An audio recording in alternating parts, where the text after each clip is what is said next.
अगर आप अपने बच्चे को जरूरत से ज्यादा, दो में से एक चीज, जरूरत से ज्यादा तारीफ अगर करते हैं या जरूरत से ज्यादा उसका दमन करते हैं, सप्रेशन करते हैं, दोनों ही स्थितियों में यह खतरा है कि वो आगे चलकर नार्सिसिस्टिक पर्सनैलिटी डिसऑर्डर का शिकार हो सकता है।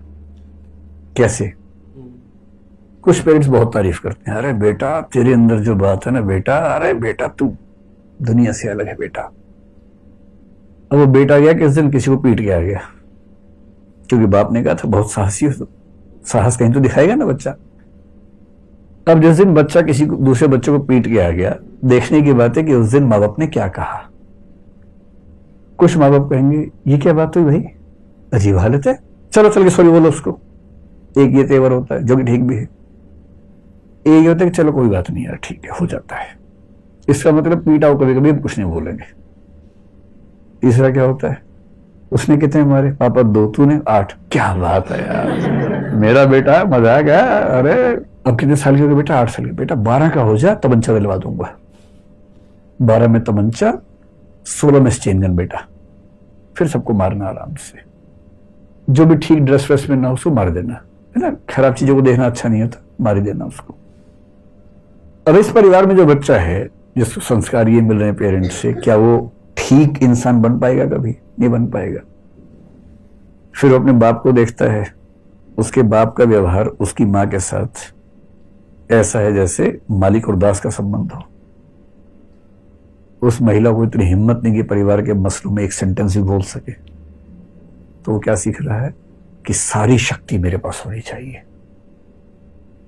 और जब वो बड़ा होगा सारी पावर मेरे पास, इस पूरे इलाके में कोई सांस भी लेगा तो मुझसे पूछ के लेगा, वरना गोली मार देंगे। तो जो परवरिश में यदि आपने गलत चीजों पर तारीफ करनी शुरू कर दी, बच्चे ने हिंसा की, बच्चे ने गाली दी, कह रहे क्या कौन सी, ये वाली, अरे बेटा 3 और सिखाता हूं, नोट बनाओ, ये वाली गाली है, ये वाली है, ऐसे देते हैं, इस सीक्वेंस में देते हैं।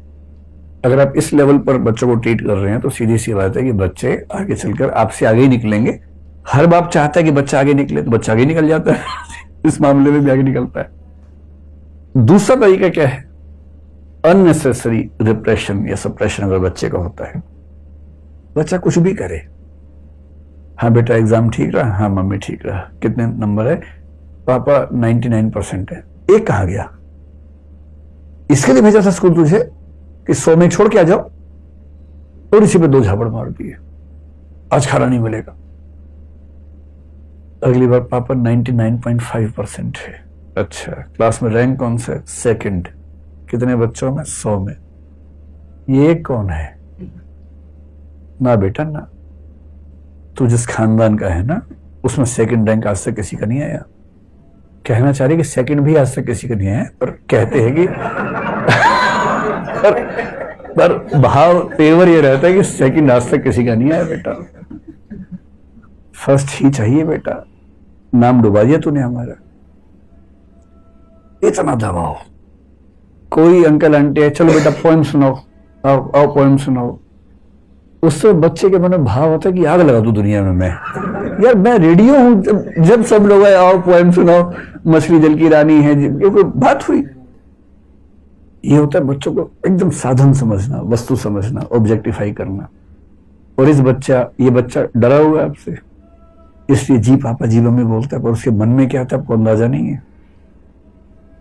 विद्रोह का ज्वालामुखी भरता जा रहा है इसके अंदर, हर बात पे डांट खाता है, हर बात पे पिटता है, अच्छा काम करता है फिर भी पिटता है।